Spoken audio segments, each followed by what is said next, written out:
Donc, nos professionnels, nos spécialistes en la matière, en tout cas dans ce régime-là, nous avons pris des dispositions. Une des dispositions, c'est de venir vous dire, informer la population que ça, c'est pas bon. Ce n'est qu'un départ. Nous continuons le combat. Ces données de réunions très brèves par n'importe qui, on a abordé tout à l'heure cette problématique des pharmacies barrières. Vous êtes des cliniciens privés. Parlez-nous un peu des difficultés que vous rencontrez à ce niveau. Merci, cher journaliste. Les difficultés sont énormes, mais on parvient à surmonter. C'est pourquoi des synergies d'action sont en train d'être menées avec l'administration centrale et le public que nous sommes, le public privé, et pour mettre fin à ces atrocités. Parce que quand Ebola est venu, on s'est mis ensemble pour vaincre Ebola. De la même manière, nous allons vaincre.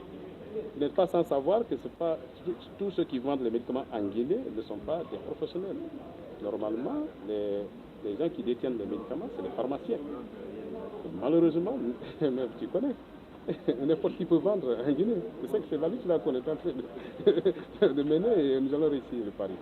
Alors, la lutte que vous êtes est-ce qu'en collaboration avec le ministère de la Santé, quelles sont les actions que vous menez dans ce sens? Tout à fait. Le ministère de la Santé, c'est notre ministère tutelle. Nous faisons le combat ensemble. Ils font. Mais on s'est rendu compte que l'État seul ne peut pas faire le combat, c'est quand on est venu en appoint. Nous faisons, ils font le combat. Mais ce n'est pas la brutalité. Il faut mettre les gens en confiance. Dès qu'on va à la brutalité, on va échouer. Il faut mettre les gens en confiance. Et les gens qui véhiculent ce message-là, c'est vous. C'est pourquoi vous êtes vraiment sollicités dans cette affaire. Justement, on parlait alors de campagne de sensibilisation. Vous avez un appel aujourd'hui à la population qui se procure justement de ces médicaments par terre. Bon, la preuve que j'ai, c'est d'abord le Novarzin.